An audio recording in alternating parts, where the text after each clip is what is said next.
Hello, all my Sawyer Knights out there. Today I'm trying a little bit different. I'm trying to do more of like a live camera feed review versus my usual slideshow reviews. See how that works. If you guys like it better or not.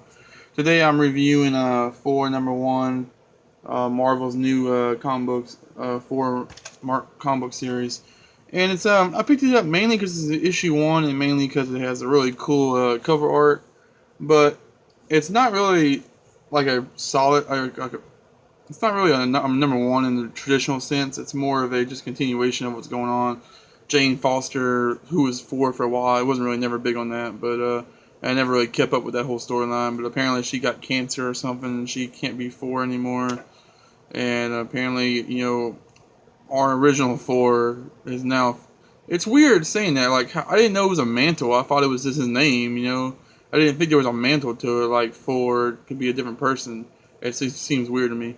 But anyway, this mainly takes place with him going after this old relic that dropped on Earth eons ago, and it was originally an Asgardian weapon or something. And this cult of like devil worshiper people or whatever have it now, and that's where the story starts. And Thor's fighting them, and then all of a sudden they bring their champion out, who's none other than the Juggernaut. And it's weird how I'll show you that page. It's weird how often the Juggernaut actually has fought Thor over the years. They've actually have a long comic book history of battling each other. It's kind of weird. But yeah, and the art in this book is really interesting. It's very colorful. It's got a weird color scheme to it, and sometimes they zoom in on certain characters' faces and they just look really odd. Like they have it's hard to explain, but there's just a very, very stylish art style to this book. And they also do this thing where they have the artist also uses a lot of like the sound bubbles and just effects. Like here you can see Juggernaut hits Thor, and you see the stars fly from Thor's face as it's being hit, which is kind of a classic art thing you do in cartoons. When they get hit real hard, they show little stars flying around their head. So I thought that was cool. I'm not really a big fan of the art style in general, but I find the creativity of this artist's expression is pretty cool. Like, it's something I haven't seen that often.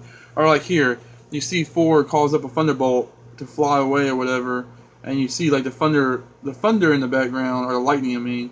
But then you also see like the sound effect of kaboom or whatever behind Juggernaut. And there's actually a page before this. Where's that? Where you hear like the sound of like the earth trembling or whatever, and Thor's eyes are behind the O's, and it's stuff like that I thought was really impressive with the art in particular.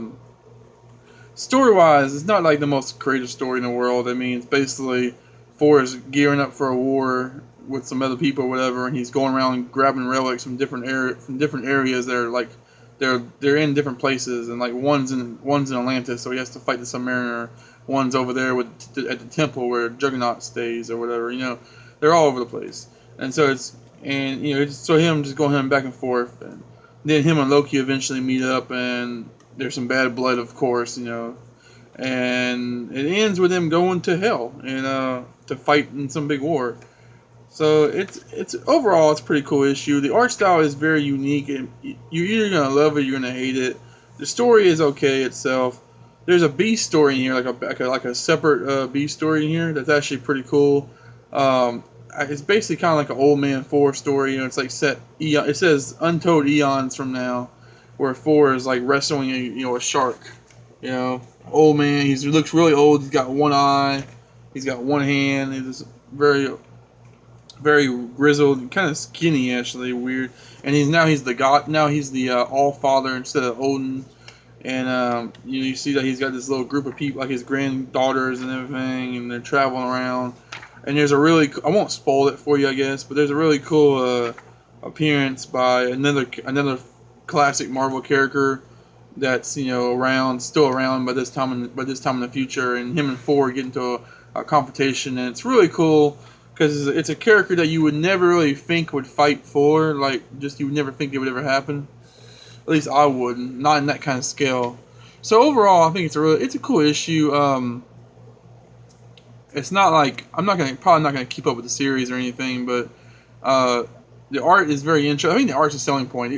Like I said, you're either gonna love it or you're gonna hate it. But if you love it, you're probably gonna really want to pick up the book because it's pretty cool. Other than that, I don't really see the story being strong enough to really make you like, hey, I need to buy this book. But yeah, that's Thor #1 by Marvel, and thank you guys for watching. And as always, like, comment, subscribe. It really would help me out. This channel, it's slowly growing, but it's not quite growing the way I would like it to. So if you can, share the videos, get the word out. See you guys later.